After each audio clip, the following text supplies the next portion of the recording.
Guys, yeah, so this video actually met me where it met me, in the car. And I really want to talk about, I really wish I could just put this phone, hold on, let me try to put this phone here.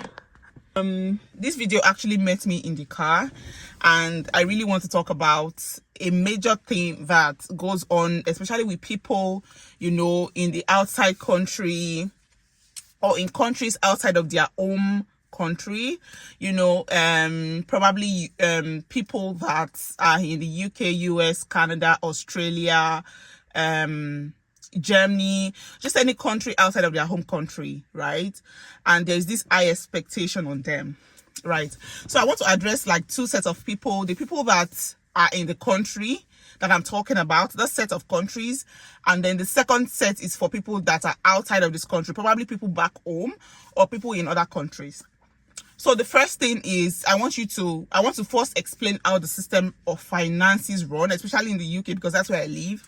So the first thing is when you work, okay, at the end of the month, you get your pay, right? I think it's the US system that pays twice. Let me check if there is no remnant in my mouth, because I just finished eating pizza. So the first thing is, I think the US system has like, they pay twice in a month. That's what I heard, especially for nurses. I don't know for any other profession. So for UK, they pay just once, right? So at the end of the month, you get your pay, or you first get your pay slip before your pay. Your pay slip is like the document explaining how your pay is going to go, the reductions and everything that has gone through your that has like been, everything that has been deducted from your pay. So the first thing is that you notice that there are deductions that the money does not even come to you before these deductions are being made, right? So when you get your pay, when you get your pay slip, you will see that your tax has been removed. Your tax, which is 20% of your entire pay, right? The second thing that will be removed is your NI, which is your national insurance fee. The third one that will be removed is your pensions. Those are the three amounts that will be removed mandatorily on your pay every month. And aside that, now for some people that probably came on sponsorship, they will have some other fees removed from their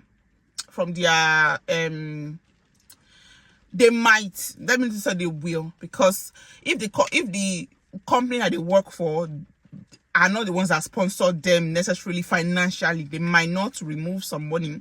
There are some companies that would sponsor, and then they will be removing in bits at the end of every month, right? So yeah, that's like it. So before they will now get the pay, so by the time they are getting the pay, they already have some deductions. So by the time they are getting the pay, now let me tell you, there's some mandatory things that they have to pay for. One of them is rent, or the very first one is rent, because they might be living in apartments that probably they are like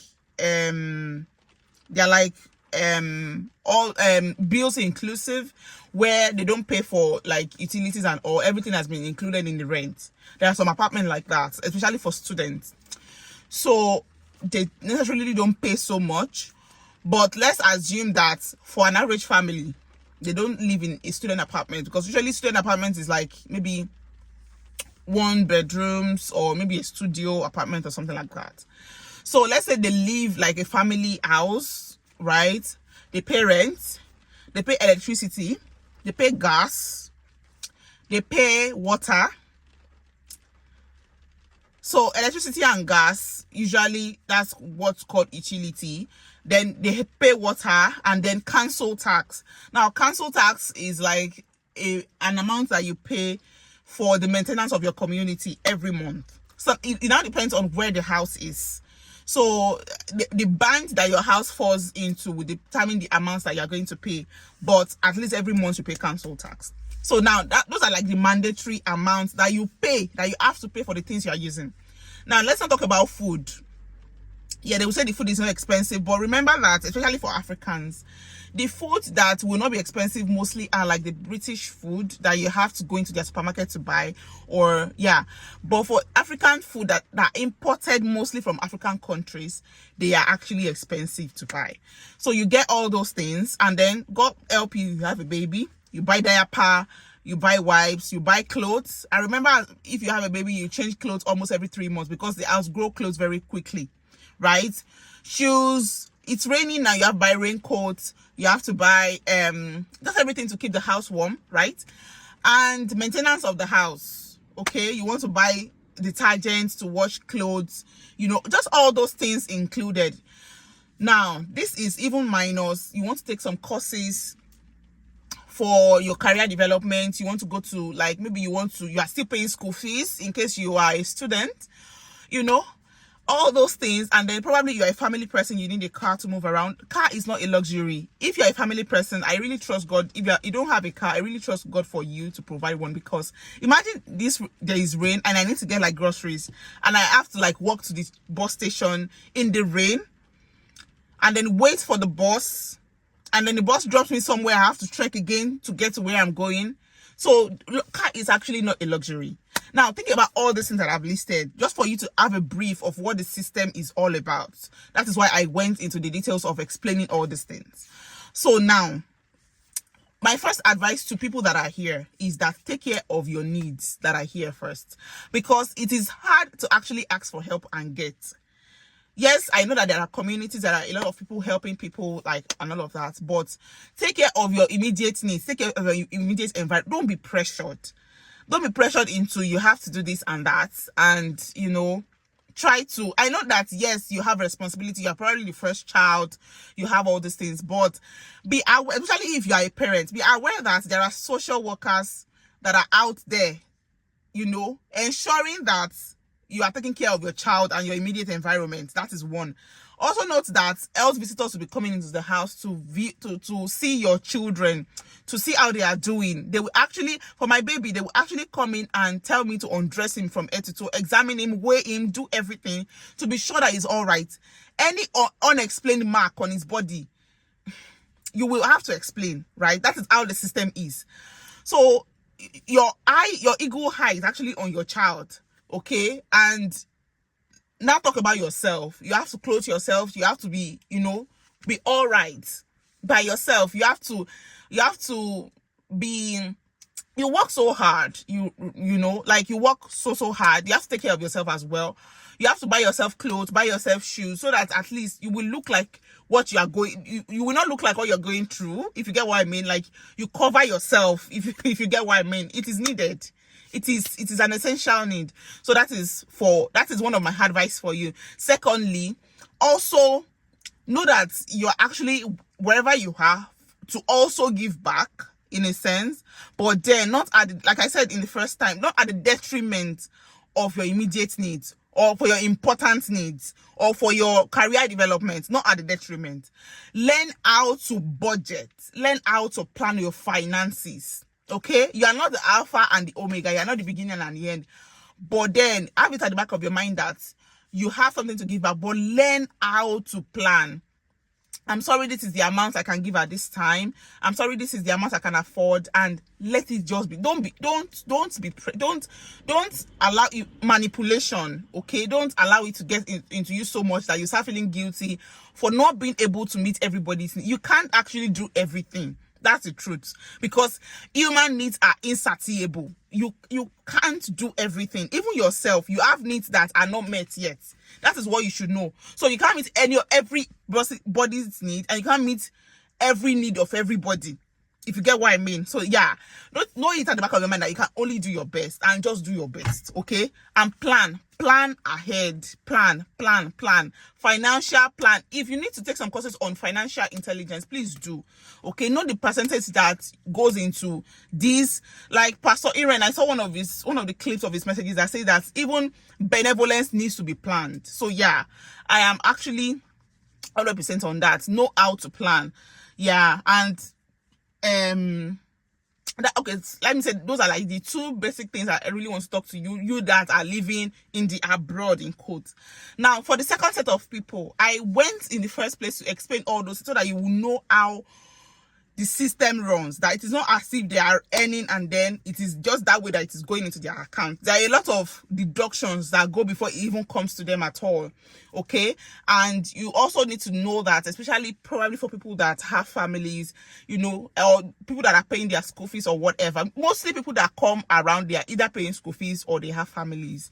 And usually they don't have like that. Most of the people I've seen are people that they actually have to work to get their fees paid. I'm not really seeing that very buoyant person. I have not really seen. So you have to please take it soft on them. Please and please and please. Try to understand. Try to give them a benefit of doubt. Try to see that actually it is not easy where they are. Imagine being in the rain now and some people actually have to go to work. When it is snowing, some people actually don't have the luxury of covering themselves under the blanket and just staying in the house. Some people are actually looking for extra shifts everywhere just to meet up with all the money that they have to pay, with the pressure coming from home. Some people are actually, I was actually in the store today and somebody was saying over the phone that they said that he has it. He's not saying what exactly it is, but remember I'm a nurse, and then he said that they said it needs, that it will be on the medication for life, and then he had to tell himself that he needs a lot of rest, and then so that it does not go up again. So personally, I know that one of the things he's talking about is chronic. And from what I have just said, what my mind is telling me is hypertension. Like, and hypertension is actually a silent killer. Go and read about it. So please, allow people to breathe. Allow them to rest. Allow them to live while they are living. Okay? Don't just put so much pressure on them and expect them to just do everything. It is actually not easy. It is because, and to be honest, there is actually the minimum avenue for you to turn to say, please help me with this. Everybody actually has something they are going through. By the time you turn to this person to say, help me, there's actually no means, you know, of getting help, or there is limited means of getting help. So please take it soft on them, and also understand the system. Like, it's a lot. And aside the fact that, you know, they also have a family, like an extended family like you, they also have their immediate self, their immediate family. You know, they also see what other people that are going through the same pressure are doing, even under the pressure, but they are not able to do because they have a family to tend to. Most of the people that I know, most of the people, out of 100%, including myself, most of the people that I know, when they get their pay, one of the very first things they think about is family. Their immediate family and their extended family. That's to tell you that they actually have you in mind. But please, don't let the pressure be too much. Don't let the pressure be too much. And, you know, give them time as well. Allow them to plan. If you need something in probably like 3 months, tell them like 3 months ahead, 5 months ahead, so that they can work towards it, so that they can plan. I understand the place of emergencies, honestly, but when it's becoming too much, like, oh, you are going into whatever because you think you have a brother somewhere, honestly, that is not being nice. I don't want to use any foul words here. I'm actually not like I don't use foul words, but please, let's be kind to one another. Let's be kind to one another. Yes, you're expecting your brother to get you a car. You're expecting them to build a house for you, but please, it takes a bit of time for them to settle. And like I always tell people, settlement is a gradual thing. Like, I've just spent 3 years in this country, and I will tell you, I'm not settled yet. I'm not settled yet. There was actually a time that my elder sister had to send money to me from Nigeria. Yes, she had to send money to me from Nigeria. Like, imagine somebody sending naira so that I can convert it to pounds and for me to spend here in the UK. When my husband was still back home, he actually had to send money to me as well, you know, to sort some things out. So that's to tell you that settlement is actually not a one-day thing. It is actually a gradual thing. It's something that people walk into it. And I see a lot of Nigerians go into charity shops here to buy things. Charity shops is like where people put things that they don't use again in the house, and then people like BK, like secondhand things, and people buy it at cheaper rates. People go there. You can go to charity shops probably because you want to buy like maybe some ancient, maybe you want to buy like ancient things, like things that are like maybe of ancient designs and all of that. I mean, I've seen a couple of celebrities put it on Instagram that they went to charity shops.